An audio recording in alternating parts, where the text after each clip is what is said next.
So we're going to be looking specifically at big blind versus button situations and talking about how your defending range needs to change and some of the things you should be thinking about when you're facing different sizings. But just for a little context, Ryan and I have been playing mid and high stakes poker online for the last probably 10, 15 years for you. I guess almost 10 years for me now. It's crazy to think about. And Ryan actually was my first coach almost 10 years ago. So we were just talking about it with some of the people who were here early. Like, we have a very similar style and think about the game in the same way, and that's because he taught me kind of everything I know now, like 10 years ago. And then together we also run a coaching for profit program online. We have about 45 students active right now, and we've had over 100 come through the program over the last 5 years.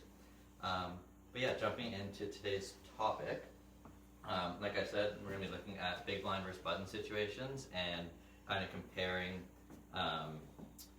your defending range in the big blind facing different sizings. So one of the most important spots in poker is going to be like defending against c-bets when you are in the big blind in single raise spots. I think a lot of people, when you're trying to improve at poker, you're constantly fixated on the big pots, like 4-bet pot. We both went all in. I had kings and he had aces and I lost. And like a lot of people spend time looking at these kinds of situations where they get stacked. And what happens is you end up wasting a lot of time on these spots that are really, really marginal, but they feel important because they're really big spots. Meanwhile, you're getting run over in a spot where you defend pre-flop, face a c-bet, and fold, and you don't even realize how much that adds up. So that's part of the reason we want to look at that spot today. I'll let Ryan keep going. And yeah, so the biggest thing, what people usually get wrong is like your defending range should be fluid based on the bet size you're facing. But having worked with many students, as Andrew touched on over the year, one of the most common leaks we see is people typically fold too much to the small bets and call too much versus big bets. So if you think it should be the opposite, big bets are designed to get you to fold, small bets are not designed to get you to fold. Typically people are way more off their thresholds versus the small bets. So something you want to keep in mind, that someone's bet small, they're basically telling you you're going to need to defend a lot. Someone's bet big, they're kind of buying the pot, as like they used to say, but basically they're saying I have a good hand, and that means that your range should be a lot more selective with how it continues. And so as we touched on, like if you look at like spots that contribute, especially like we do a lot of coaching with online players, guys who we have millions of hands of data, and the spots that like contribute the most to your win rate is if you are only going to study a few nodes, if you just really get really good at, if you're in the big blind and you're facing a bet and you're just really difficult to play in the big blind, that's going to especially if you're playing like live games on a regular basis, people might not raise in your big blind as much because you're just a pain in the ass, so they don't want to raise in your big blind. That adds to your win rate. You get to win more money uncontested, but also just adds a lot to your win rate because this is a spot that comes up a lot, and these 1 or 2 big blind pots can really affect your win rate over the course of a year or years down the road. So yeah, it's really important to just make sure that you're kind of like looking at the bet size, thinking of your range, and trying to make sure we're defending enough so that they can't just bet any 2 cards and basically make money. Yeah, especially in today's kind of meta, there's a lot of small betting going on post-flop, particularly on the flop. It's very common. You guys have obviously played a lot of poker yourselves and watched a lot of poker. Facing a small bet is really, really common. What you don't want to do is just let someone who's like playing a very simplified strategy just exploit you without even trying that hard, because you're making a lot of mistakes versus the small bets on the flop and just folding. That's why those kind of simplified strategies work so well, because it really relies on your opponent to pay attention and make a lot of like really difficult decisions with marginal hands in order to combat that strategy. So as we go forward in the presentation, we're going to ask for a little bit of audience participation. Part of it, or a lot of it today, will be kind of like a quiz format, where we're going to look at certain boards and we're going to ask you guys to decide which hands you would either call, raise, or fold based on the bet size and on certain boards. And then after that, we'll look through the sim and kind of talk about why you may or may not be correct. And then we're going to look at some of the same boards and then compare that to some of the different sizes and see where we might be making mistakes, or just point out things that we should be thinking about in those situations. So to start, we're going to be in a 5-10 cash game. The button has raised to $30. You've defended your big blind. So the pot is $65 and you face a small c-bet of $20, and we're on Queen 7-3 Rainbow. Does anybody want to go first and kind of look at these hands? Pretend you're playing like Zoom poker online. You have 5 seconds to make a decision, and just tell us quickly what you would do with each hand if you were in the big blind. And again, no right or wrong answers, just what you would do initial first instinct, and then. Oh, sorry. Oh, sorry, guys. Does anyone want to go first? Just raise your hand, and we'll just go through it quickly. I might just be a station, but I think I'm continuing with all these. Yeah. What do you think is the closest hand for you? That's a good question. And would you continue all of them by calling or by raising? Mostly by calling. I would definitely raise some of these hands. Okay, can you give just a little bit more? Like, what do you think would make some of the best raise candidates first call candidates? I mean, calling, like, you want to have some showdown value, so like an ace high would be alright, or like deuces would be like alright. Yep. I think something like king six of hearts, where it's like slightly less showdown value, but you have some backdoor draws, I might raise that type of hand. Yep. And then Jack 10, you're in there as well? Yeah, Jack 10, I would probably mix, maybe. Okay. Depends on the opponent, I guess. Does anyone else want to take a go? No? Okay, that's fine. That's actually... Oh, were you raising your hand? Yeah, I was gonna. Yeah, go for it. I would say Jack 10 off. I'm probably sorry. I can't. Yeah, Jack 10 off. I'm probably folding. Yeah. For this small size, I'm probably still calling my ace highs. My king 10 because we got the backdoor straights, but I hand like 10-3. 10-3 probably calling, maybe mixing some raising with. Deuces. I might just fold deuces, but if I'm playing with ace, I'm probably calling deuces for a small size. Sure. But it's close. Cool, okay. So let's quickly look at the sim. So we just have a screenshot of the sim, so we're not going to go into too much detail on each spot because we're kind of limited for time today. But what was your name in the back? Will? Will? I think, Will, you did actually a great job. I think we kind of played a little trick on you guys. Every single hand here, despite how weak some of these holdings are defends. And Jack 10 off is a mix, so nicely done. When you feel something's close and you see a bit of blue and a bit of green, that means you were bang on. Yeah. I think one thing to note here, this was facing B30. Again, today we're talking about how your defending range changes against different sizings. You need to be really selective, or like pay close attention to exactly what the bet size is. If you were to face B25 or B40, those are all kind of similar small bets, but like the defending range is going to change quite a lot based on even those like marginal differences. But specifically against B30, yeah, we're definitely calling every pair. Like if you end up folding deuces on the flop, Victor, It's bad. yeah, you're getting run over. Especially on a board like this because it's so dry. Like, you know, we purposely picked a board that's about as dry as you can get, where you're pretty much aside from a few gut shots you have in the bottom right. Like basically, if someone bets small and you have a gut shot, it's pretty easy. I'm gonna call, see or raise, but I'm gonna see the turn. But the more dry the board is, if you have a pair or ace high, that's kind of like top of your range. And as you can see, like getting rid of some of the junk already, you know, like hands like Jack 10 can't even fold pure. We're already folding almost 26%. Sorry, we already fold 26% of the time. And like as soon as that number starts to increase, that's the spot you're letting your opponent just bet small with any two cards. And it doesn't really matter what they do on future streets. They've kind of ensured they're going to make some money that hand because they've outplayed you on the flop, basically. So you want to make sure that like we kind of think of, okay, I'm going to struggle on this board. I'm going to have a lot of garbage.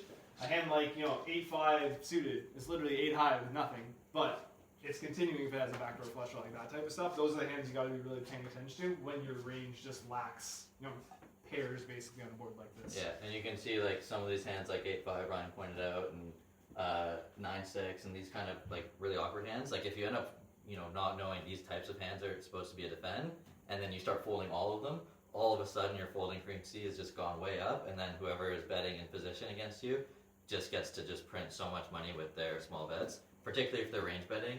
For the Sims today, we didn't force any range bets. We just did the GTO solution, but this board is almost basically a range bet in theory anyway.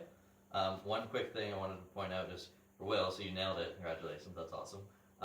One thing that happens with us online with a lot of our students is we'll do a quiz format like this, or we'll talk through things, and they're like, yeah, I find this defend, I find this defend, I find this defend, and then we'll do a database review. Fold. I would really challenge you guys to make sure in-game you're really thinking about these spots and finding the low-frequency stuff, even when it feels awkward, because it's obviously easy to say when you're doing some study, but harder to do in practice. And the benefit too is, if you're mainly playing live, at least you only have one decision to make, so it should allow you to like come to that decision, take some time. Usually what happens is people all play online, they play too many tables, then they kind of autopilot a spot like this. They just look at 8-5, think I have 8 high, no draw, I fold. But yeah, hands like that, when you're supposed to be defending, in theory, a hand like 10-9 off at a frequency, those can add up pretty quickly. Okay, so that was kind of our dry disconnected board that we're going to look at. We're going to move on, again, we're limited for time today. So we're going to move on to a more connected middling board, and then this time we're going to compare small bets versus big bets.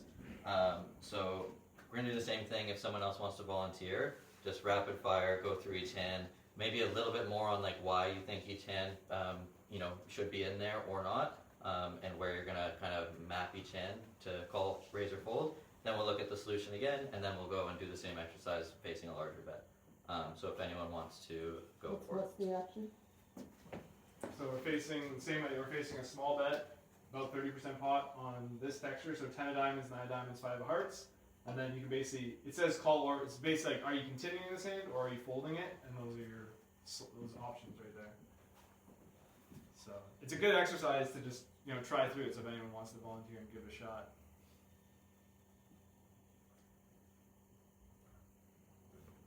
Sure. Okay, ace jack, I would call. I don't think I would ever raise it. You have showdown, 2 overs, backdoor straight.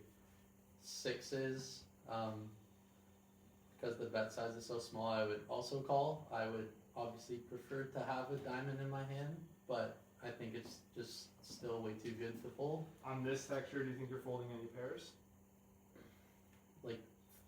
Like 4s, 3s, deuces.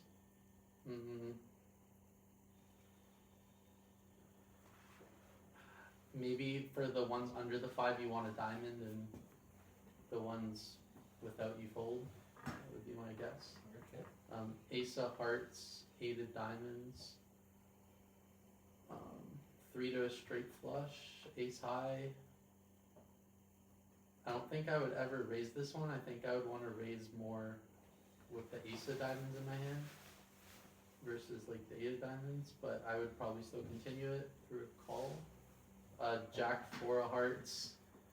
This one could be kind of spicy to raise. You have 3 to a straight, 3 to a flush, and the overcard to the board. I'd probably raise that one like lower frequency. 8-6, we have just the gutter. I would probably mostly call. Maybe raise the hearts. And then ace of diamonds, 4 clubs, I would fold. Oh, no, I would sometimes raise that one, I think. Cool. Call or Also, raise. also, we picked intentionally difficult hands. So. Yeah. Yeah, it was. They're all meant to be a little bit tricky. I think Vincent, you were raising a hand in the back. Yeah. Ace jack club spades. I think I would check raise this hand. Okay. Because if they like 3-bet, like let's say jam, or just like 3-bet on us on the flop, then you could just fold it out pretty much all the time. But then if you check raise, they likely have to slow down a lot of times. You like to follow up with a lot of diamonds on the turn, maybe even like king or a queen, because then you have like gutters with straights. Any like jack or ace, you at least have a pair for some showdown value. But yeah, like so I would raise this hand. 6s, maybe I'd opt for. It's similar scenario. I think I'd offer maybe a call. I'm kind of between 50-50 on a call and a check raise as well. For like similar reasons, you can also have like backdoor straights. Ace 8. What is that? Hearts and diamond. Yeah. So you have the 8 of diamonds. So you have backdoor. Oh man, you made it. Eight so, like, an 8 high backdoor a clutch. lot of these hands, I would love to check raise actually. For like basically all the same reasons. Yeah. Yeah. Just because we're limited for time, I'm gonna just jump to the sim so we can get through all the boards. So 2 very different responses, which is always interesting. So we'll look through each hand quickly. So I think starting with ace jack. Well, first of all, let's look at our folding response. So you can see similar to last board, facing a small bet, even though the texture is wildly different, folding frequency is around the same. But the types of hands you're going to defend here are a little bit different. Because this board is a lot more draw heavy, you're going to have a lot more equity in the big line, so a lot of hands have flop, straight draws, flush draws, backdoors, etc. Whereas in the last board, you're really reliant on backdoor equity because you just have no draws. So this one we have a lot more front door equity. You're not going to need to be as crazy. You can see like king high backdoor flush draws aren't as interested in defending here because we just have a lot more flopped equity. And you can see you as Terry had touched on, you're folding some pairs in the bottom corner of this as well, and that's just again the product of like we're trying to get around this threshold of a defense. What hands have enough equity to do that? Well, because as Andrew touched on, you have other hands that have kind of filled in. A hand like just your gut shots in and over. So a hand like Jack 7 on this board. On another board, it'd be a Jack 6. Not much equity here. That's a gut or an over card. So there's some boards that some hands have kind of filled in. So it's not always a default. If I face a small bet, I defend any pair. It's going to be a bit fluid based on the texture. Yeah. So to run through some of the tricky ones. So Ace Jack, you can see is actually pure calling. This type of hand doesn't make an amazing check raise because when you raise and get called, you're not really folding out better hands. Like even a hand like Ace King or Ace Queen is going to bet call pretty often because often they'll have at least a backdoor, and they just have they're just the best unpaired hand, so they beat all your opponent's bluffs. Same with a hand like sixes, not really a hand you want to check raise because when you get called, you're basically just isolating your opponent's range to stronger hands than you. Whereas a hand like if we look back here.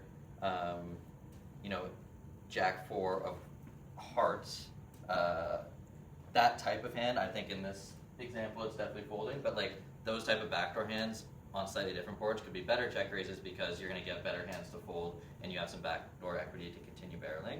This is also not assuming they're betting everything. It'd be a pretty high frequency bet, and the more they bet, the more typically what ends up happening is these like the King 7s, King 6s, the hands that are kind of mixing call, raise, fold.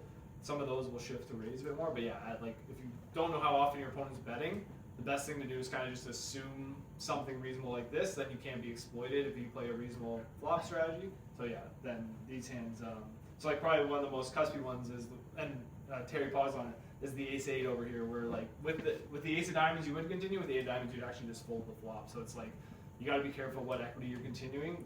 The other thing about this board that's important is, your opponent's range has more equity on this board than they do on the Queen 7-3 because all their broadways have completely missed, whereas a board like this, all their broadways are 2 overs and a gut shot or 2 overs and an open ender. So things like that contribute to how aggressive you want to continue with raising and calling based on how much equity your opponent's range has as well.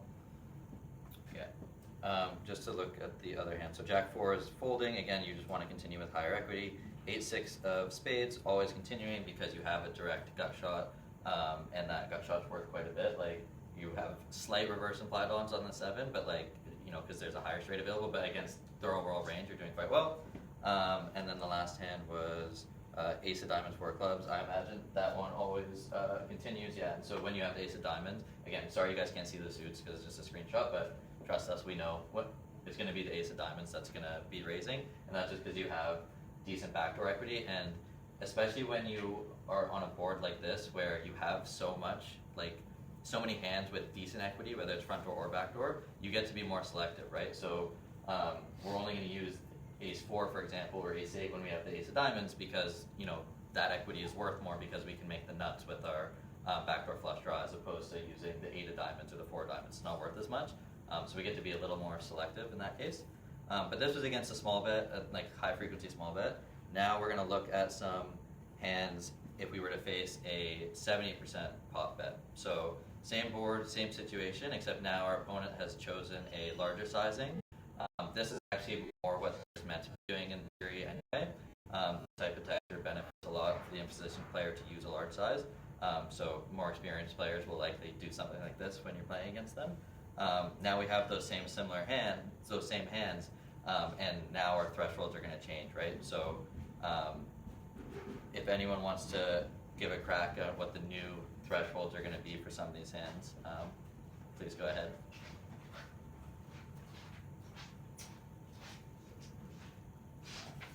Sure. Go for it. Is everything that was a raise before now becomes a call? It doesn't. So it doesn't. You can just say you continue with it. It doesn't necessarily. Yeah, it doesn't need to be call or if raise it, it. yeah. Basically, so for the hands now, you can see the one I took out. I changed 2. The Queen 5 of clubs replaced the Jack 4 of hearts because obviously if you're not defending against 1/3, you're not going to defend versus a bigger bet on this board. And same thing with the Ace 8 of hearts. You weren't defending the Ace 8 offsuit on the other board. So we changed the 2 hands in the middle. The rest are the same. It's just so you knew on the other board all the others were continues. Now facing a bigger bet on the same texture, how do you think that affects these types of hands, basically? You want to take a crack at it? It's okay to be wrong. It's okay to be wrong. Yeah, it doesn't matter. Alright, let's go. Ace jack, I fold. Okay. Sixes, I call. Ace eight, I call. I raise. Or no, ace eight, I'll call. Call. Okay. Okay. Queen five, I call. Eight six, I raise. Ace four, and just call. Okay. So it's still continuing all of them on this thing, but either calling or raising them all.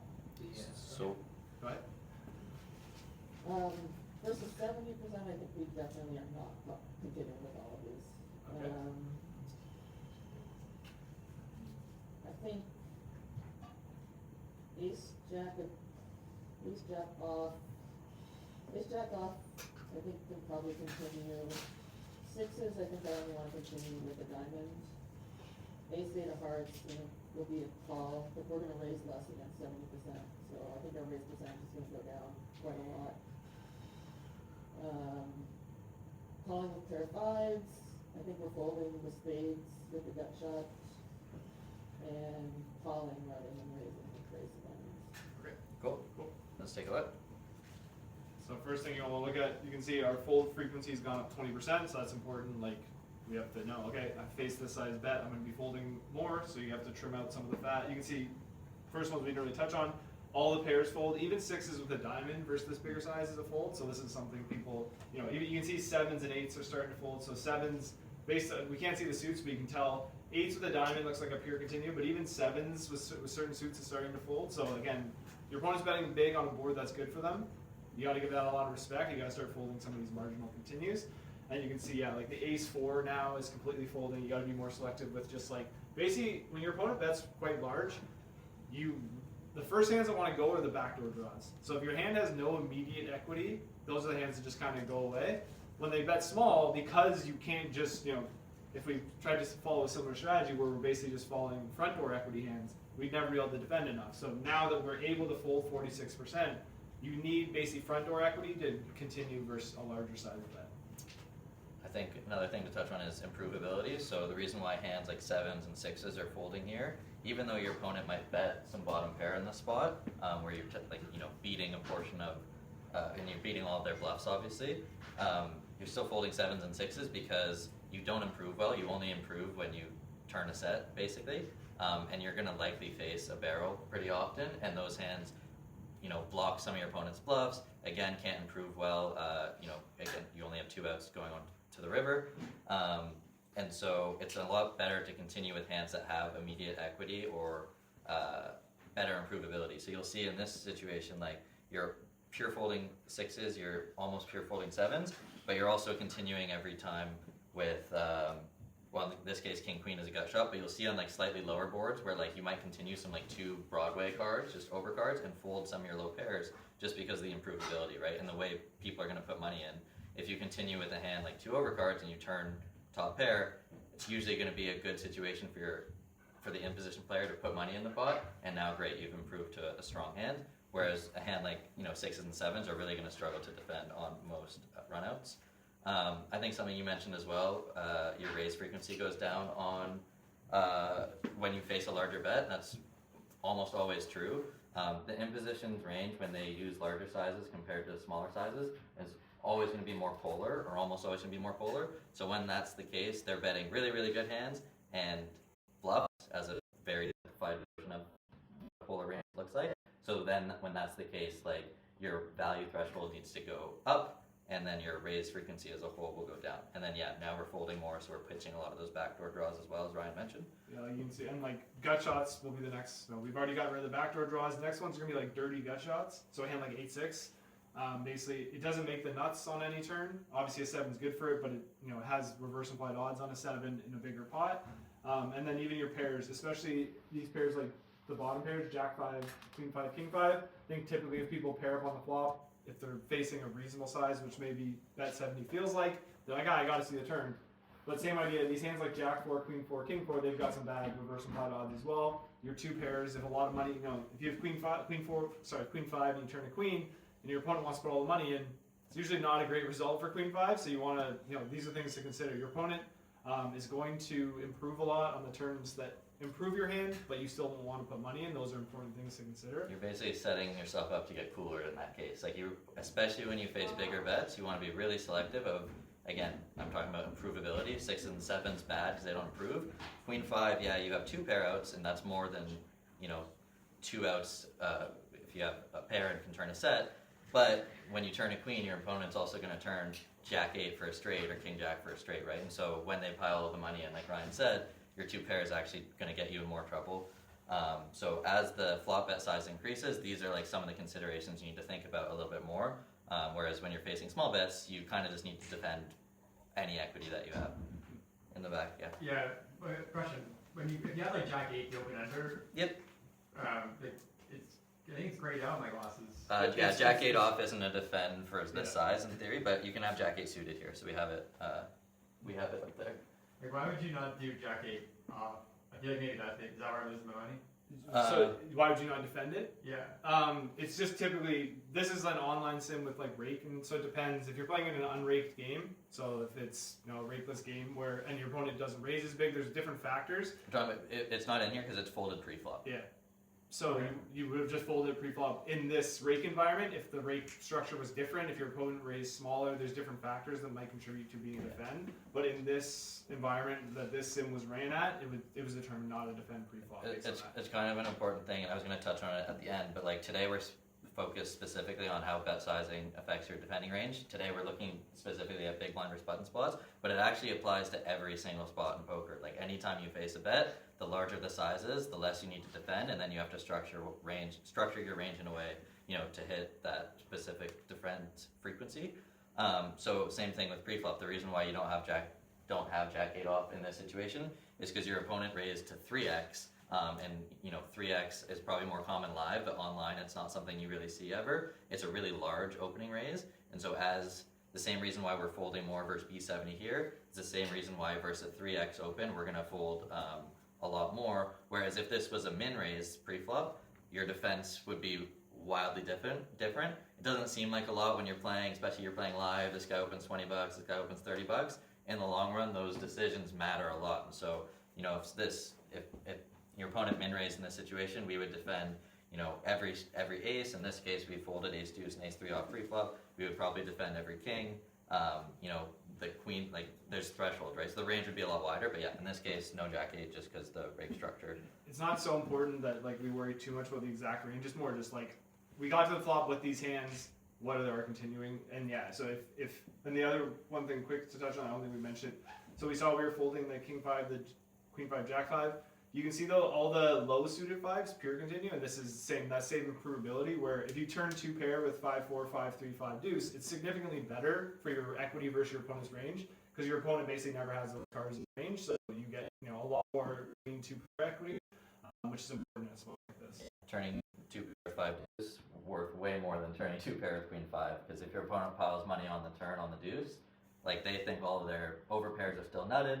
Meanwhile, you have a really strong hand that's a bit deceptive. That was really helpful, thank you. Yeah. Cool. I'm going to keep it moving just so we can make sure we hit all of the spots today. Last thing to touch on here.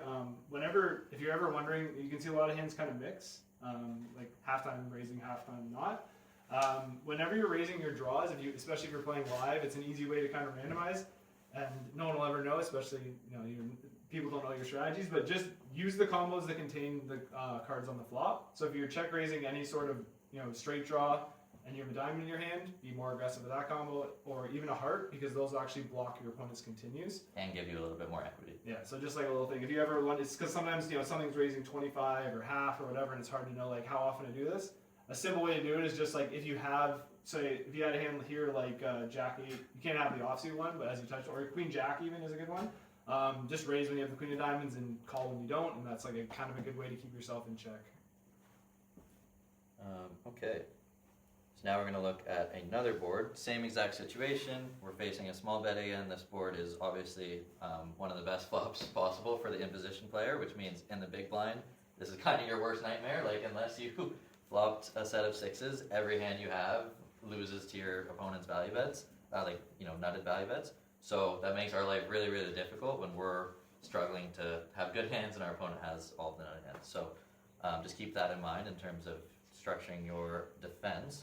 And if anyone else wants to take a crack at it in terms of what they would do with these hands on this board, just raise your hand. Don't be shy. Sure. I think floating the pairs and then floating jack off and then folding everything else. Okay, so pure folding the 7-5, Queen 9, and 4-5 of diamonds. Yeah. Okay.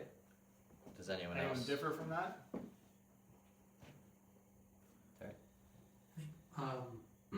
5-4 diamonds could maybe get in there sometimes with like the crazy backdoor stuff going on.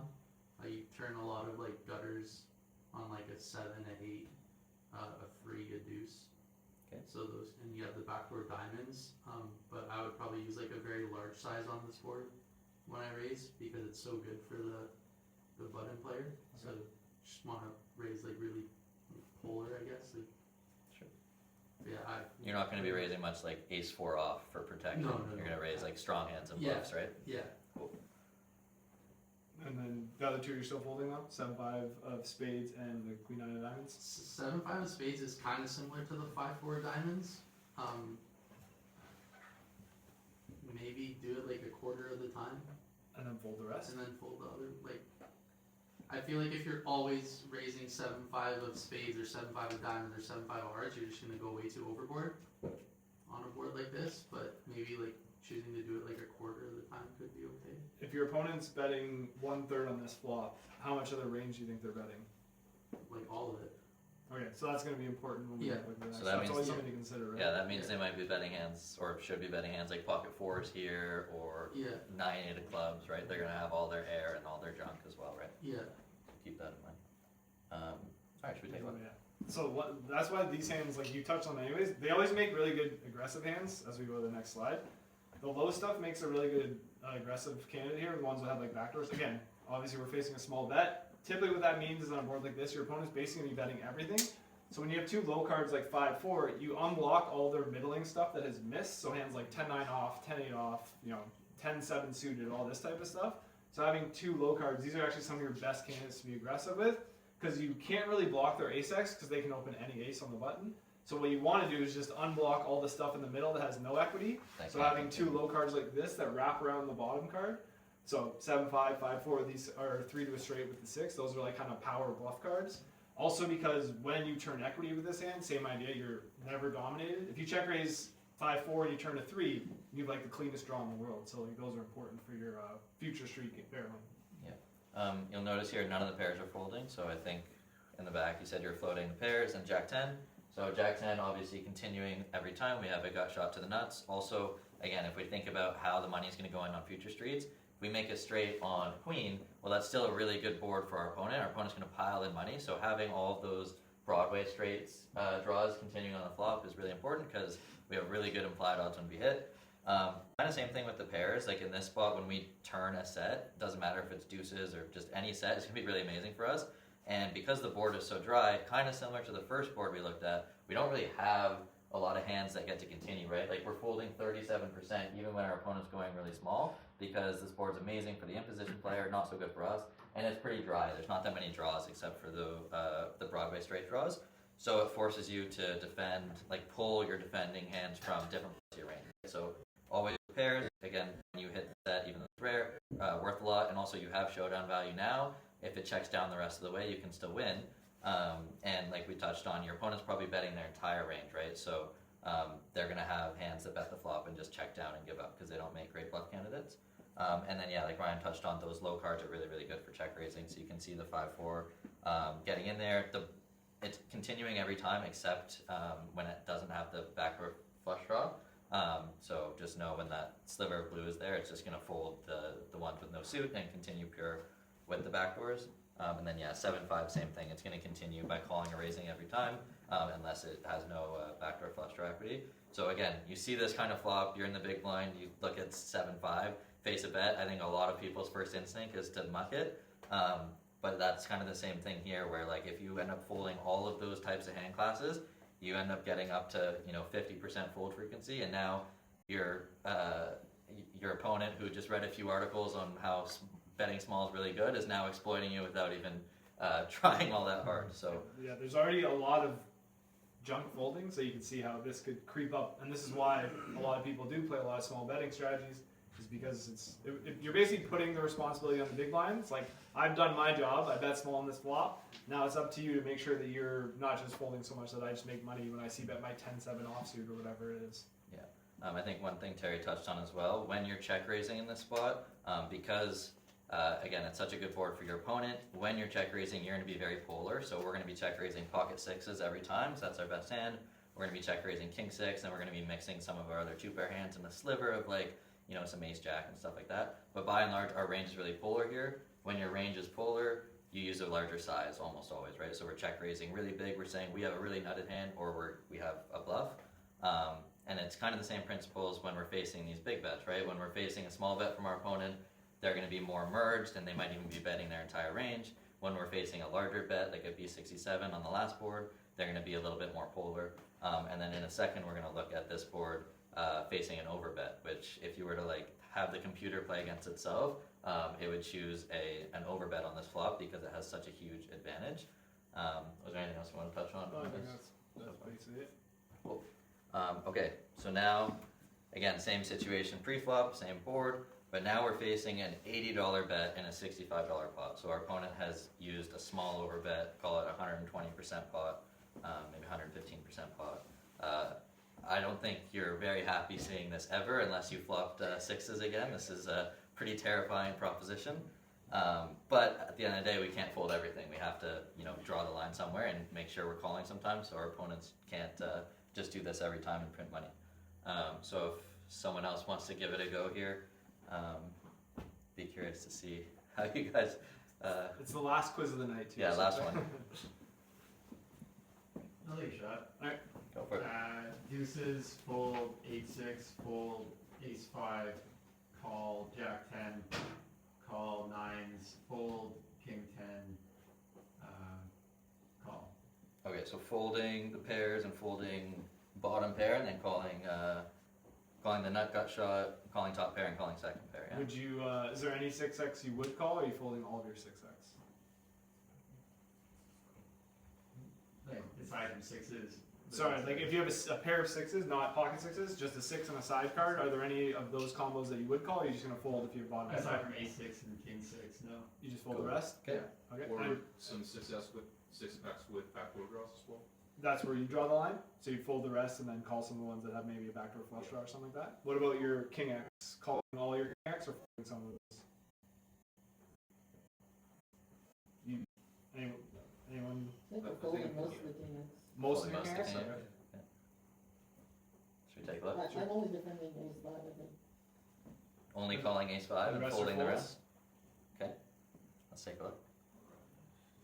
You So can now, see yeah, fold look a at the lot. fold frequency. You fold you fold a lot. Your opponent has said they have, basically ace jack, ace 10 plus, and they put a lot of money in the pot, so it's up to us to basically respect that. And yeah, you can see a lot of your second pairs are folding, as we touched on. The 6x that are continuing are, again, you'll see that same effect. Basically, you need some sort of backdoor equity with it. So the low ones are only going to continue with backdoor flush draws. The top ones are going to be fairly similar as well. You'll see some calling, but most of the queen 6, jack 6 ones up there are going to be the ones that have some backdoor flush draw. The best one to have here will be the diamonds, because then your opponent can't free roll you with ace X of diamonds, because the ace of diamonds is on board. So your flush is worth more when you hit a flush, basically. Because your opponent's not going to c-bet this flop with king 5 of diamonds. So if you have a hand like queen 6 of diamonds, you actually have the backward nut flush draw in a sense, because your opponent is never going to be overbetting the flop with the king high flush draw because the king's on board. And yeah, they're using a much polar strategy when they use this big size, so they don't want to bet much second pair because they're putting in way too much money and narrowing our defending range to just an ace. So if they're piling in money with a king on the flop, then we only call with an ace. Doesn't seem like a great strategy, right? I think one thing to note as well, as we touched on before, as the bet size that you face increases, you are going to be raising less. You can see actually we basically never raise here. And so when you see things like 0.5%, you can just simplify that to nothing. So I would never play a check raise on this flop facing an overbet, because what happens is if you still raise hands like pocket sixes and king six here, that means anytime you call against your opponent, he knows that you never have a good hand now, and so he gets to just pile in all the money because you've built this raising range. Whereas in this spot, like, we can just slow play our good hands, and that helps us protect our range for when we have all these like middling or weak hands that we're forced to continue with. So You also touched on the gut shots. In theory, they're not pure continues either, but you also don't want to pure fold them because, as we touched on, your range is at such a disadvantage. You're not going to have ace queen, so you kind of need hands like jack 10, queen jack in your range so that on the turn triple Broadway, you actually have some very strong hands to defend your range with. So it's kind of like that effect where you can't call all of them, you can't fold all of them, or else you're going to get really beat up on the turn. So it's an effect that happens there. The other thing to touch on, as Andrew mentioned, like, this is the effect that happens on the flop. If you can visualize how you're already folding 62% of your range, if the turn is a brick and you face a subsequent very large bet, well, you've already folded 62% of your range. By default, you're only really going to have some 6x that will be clear folds, but you're going to actually start folding some of your ace-x on the turn as well. So I think people get in this spot and they think, like, I have top pair, like, I kind of have to, like, defend my top pairs. Well, if your opponent's betting this large, they're saying they have a better hand than, ace-8. By the time you get to the turn on bricks, all these hands will start folding as well if you face a subsequent, very large bet. So the effect will happen in street. It'll carry over on every street. Yeah. In terms of so in this spot, we're going to continue all of our top pairs, obviously. In terms of how you select, okay, I know I can't call every king because I'll be calling too much now and putting in too much money, but still need to call a lot of them. In terms of how you can choose which ones to continue with, usually it's going to be ones that can improve cleanly. So backdoor flush draws are always worth more. Side cards where two pair outs are cleaner, like we kind of talked about in a previous spot, that's worth a lot more. So king 4 here with a backdoor flush draw is going to be a lot better than king 9 offsuit, because king 10 offsuit, because king 10, when you turn a 10, your opponent also is going to make it straight with queen jack. King 10 also has a little bit of extra added straight equity, so there's some pluses and minuses there. But you can clearly see it really prefers the low kickers with a backdoor flush draw over the offsuit kickers that has no backdoor. And then with the low cards, as Ryan touched on, you want those backdoors where you just start out of there. So this is how you're supposed to respond in theory, but I think one thing that's important for us to talk about is how people are actually playing in practice and what you guys should do and what to look for. So when you're facing a small bet in a lot of spots, you can assume that most people are playing really high frequency small bets or even betting their entire range. Well, that makes your life a little bit easier. Your job is to try and get as close to the sim as possible, because that's so easy, and just, find all the calls and all the raises that you can. As you face larger and larger bets, your continuing range, obviously we looked at it today in the sims, but you have to go one step further as a human being, and remember, you're also playing another human, and, for your opponent's strategy, using the polarized strats of, big bets and checks, are they actually going to be finding the low equity bluffs that they need to balance their range on the flop? If not, and it's a lot easier to find the good hands than the bad hands when you're bluffing, when you're betting, if they're not finding those weak hands to start betting on the flop, then you could even fold more than this, right? So I think in theory, people make a mistake. I think people make the mistake of calling too much in the spot to begin with. Oh, I faced a really big bet, but I flopped a pair, I'm going to call. And I think a common issue is people will call too often with a king or even a 6 sometimes, because people are used to just defending all of their pairs from facing different sizes. But in reality, we can see that you're already supposed to be mixing all these folds. And then I would take it one step further, and I would assume a lot of players that I play against are not actually finding the low equity bluffs on the flop, and that would make me want to tighten up even more. So I might even fold more king X than you're supposed to in this spot, because my opponent, maybe they're supposed to start bluffing the flop with pocket deuces. How many people do you guys know overbetting pocket deuces on this flop?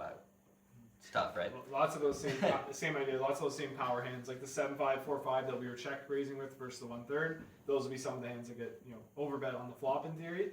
And from the millions of hands we've looked at, basically as flop size goes up, the tendency for people to barrel the turn also increases, which, you know, like, it's supposed to be you have a polar range on bricks, but basically it's more so than what you would, you know, expect to see in a theory, which would mean that people are starting the flop with too strong of a range, which would add to Andrew's point that you actually want to be very careful when you're facing big bets on the flop. I think one thing we've joked about for years is we see a flop like this, and we call in the big blind, and our opponent bets big, and then we'll laugh and be like, what do you think he has? And every time, what hand is it? Pocket jacks. Pocket jacks. Why? The most obvious hand you want a big bet on the flop because you can get the value, you want to maximize the value you can get now before the board runs out terribly. And so kind of the point I was making before is when you face these big bets, it's very easy for people to bet pocket jacks here, and it's a lot harder for them to bet a hand like king 3 of clubs, which might be that low equity kind of type of hand that they're supposed to use.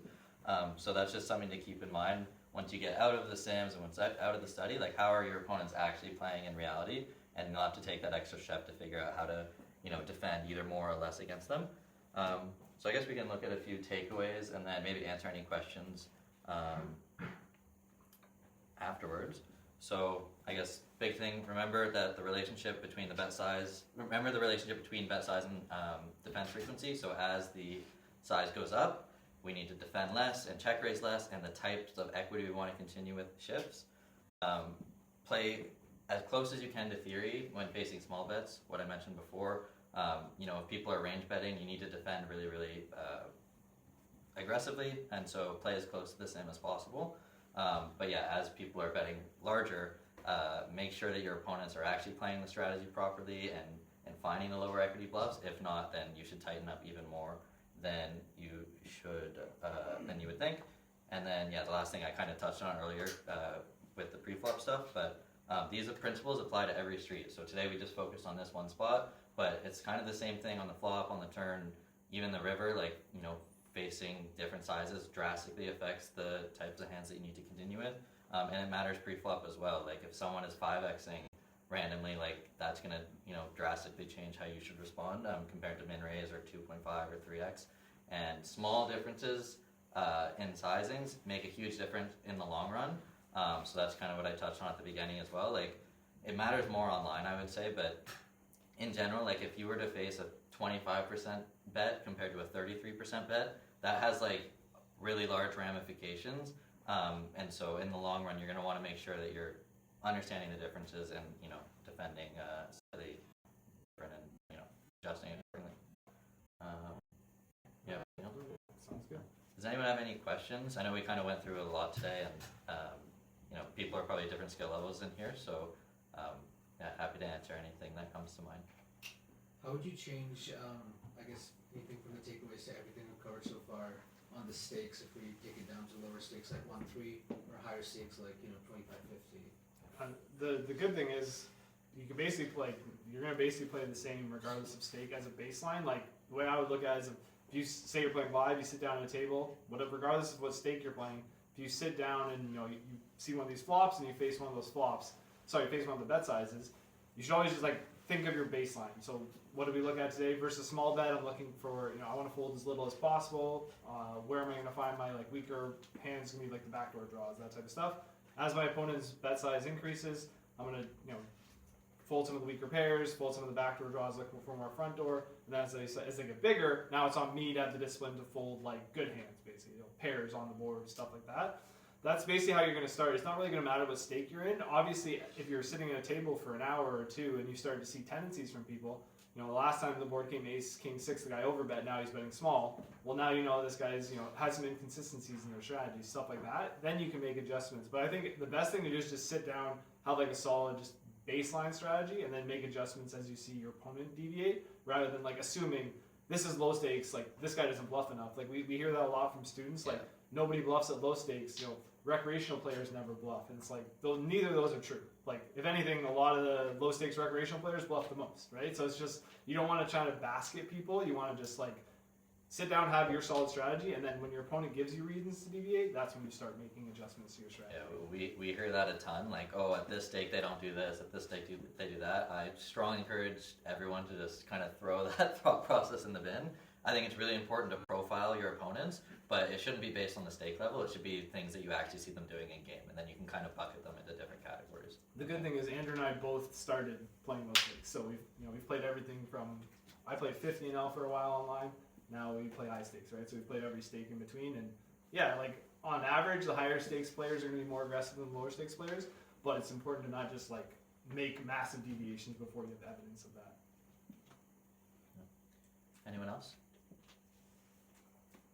I got one. Why does King 3 of clubs make for a good low equity bluff on the 10-9-5 board? I'd have to look at the sim to see if that's actually what it would use, but usually like some high-low hands are really, really good because let's say King 3 clubs you bet and your opponent calls, now you actually unblock all of the hands that your opponent would call the flop with and fold the turn with, right? Like in the big blind here facing a big bet, you're never really going to continue with the 3 clubs. So as the in-position player, when you barrel, that 3 of clubs, you don't have any equity with it, but you also don't block any of your opponent's folding range, right? So typically, like some of these like high-low hands, like ace deuce, king 3, like queen 4, like these kind of hands, just completely unblock everything, and so you can kind of just go ham. So it'll look kind of punty. If you see someone do it and you're not familiar with the sim, you'll be like, this guy's a fish, what is he doing? He just went bet, bet, jam with nothing. But those are actually some of the best bluffs because they, again, interact, they don't interact with any of the folding range. And then also it gives you really good bluffs when certain runouts come. So you'll see the computer will always like try and build your range in a way where you have bluffs on every runout in every situation. If you don't bluff hands like, you know, queen 4, queen 3, king 3 here, and then the turn is a jack and the river is a queen, well, like, in that case, you would have a pair or a straight, but like, let's say ace deuce, for example. If you bet that on the flop, ace deuce of clubs, turn jack, river, queen, now you have a very clear bluff in a spot where if you only used some of the equity hands on the flop, you would never end up having a bluff on that runout, right? So we haven't vetted king 3 Yeah. specifically, but like that type of, the other thing is, because the 3 is very disconnected, if you turn a 3, it's like a really nice like double barrel bluff with very disguised equity. Because if the board does run out 3-3, you have trips that your opponent can never have. And then you're then when Andrew said like they're gonna think you're a fish, when you show up with king 3 in this spot, they will be like, what the heck?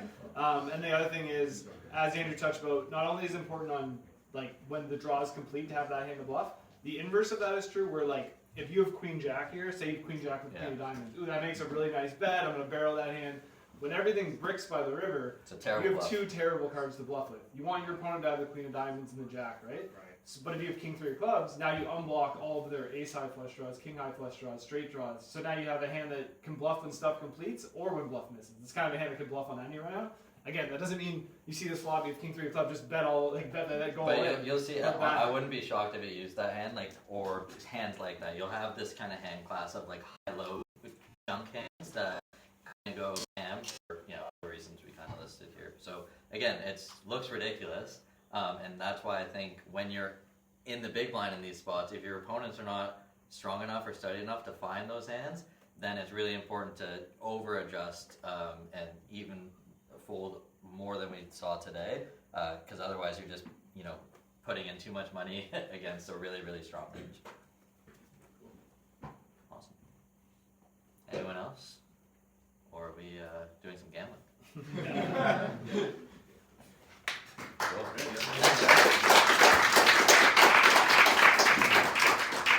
So I just want to say thank you to both Ryan and Andrew for coming out to this. I know Ryan especially drove over an hour to get here tonight. So this is a real privilege for us here at VClub and all of you guys, because these guys make millions of dollars online playing poker. They've coached dozens, if not, I don't know, probably hundreds plus students to become winning poker players. And we're lucky to also have them. They're going to be playing tonight too. So feel free to ask them questions. You might lose a bit or win. But these guys are fantastic. And I do want to give a quick shout out as well to their CFP. It's called Poker with Riske. And excitingly, actually just very recently, they're now launching a live CFP portion. So historically just been coaching mostly online players, but they're launching a live portion. So if anybody's interested, I'm sure you guys can ask them and talk to more about it. But yeah, thanks again, guys. Really appreciate it. Thanks, guys.